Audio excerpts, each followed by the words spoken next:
الصوم لی وانا اجزی بہ، روزہ صرف میرے لیے ہوتا ہے اور اس کی جزا میں خود ہی براہ راست عطا کرتا ہوں۔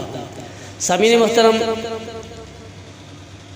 بعض حضرات نے اسے انا اجزا بہ بھی پڑھا ہے، پھر یہ معنی اس کا یہ ہوگا کہ روزے کی جزا میں خود ہی ہوں، یعنی روزہ دار یہ امتحان دے کر مجھے ہی پا لیتا ہے۔ قرآن کریم میں مختلف مقامات میں اعلان ہوا کہ جو اچھے اعمال کرے گا اسے جنت ملے گی، تجری من تحتها الانہار خالدین فیہا، اس میں نہریں جاری ہیں جس میں ہمیشہ رہیں گے۔ گویا کہ اعمال کی دار و مدار اس کے اچھے اور اس کے برے ہونے پر ہی ہے۔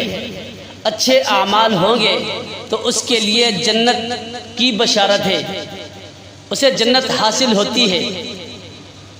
جس طرح کہ نماز، حج، زکوٰۃ، غرباء کی امداد، بیماروں کی عیادت، مساکین کی خبر گیری، تمام اعمال خیر ہے، اس سے جنت ملتی ہے۔ مگر روزہ وہ عبادت ہے جس سے جنت والا ملتا ہے، خود مالک حقیقی ہی انسان کو مل جاتا ہے۔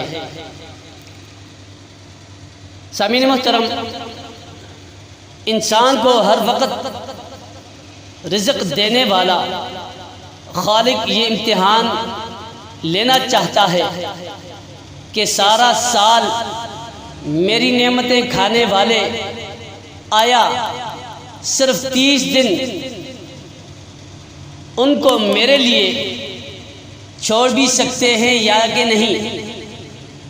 اس کا تعلق یعنی روزے کا تعلق براہ راست اللہ تبارک و تعالیٰ کی ذات سے ہی ہے، اس لیے امتحان دینے والا یا لینے والا ہی جانتا ہے کہ وہ امتحان میں کامیاب ہوا ہے یا نہیں۔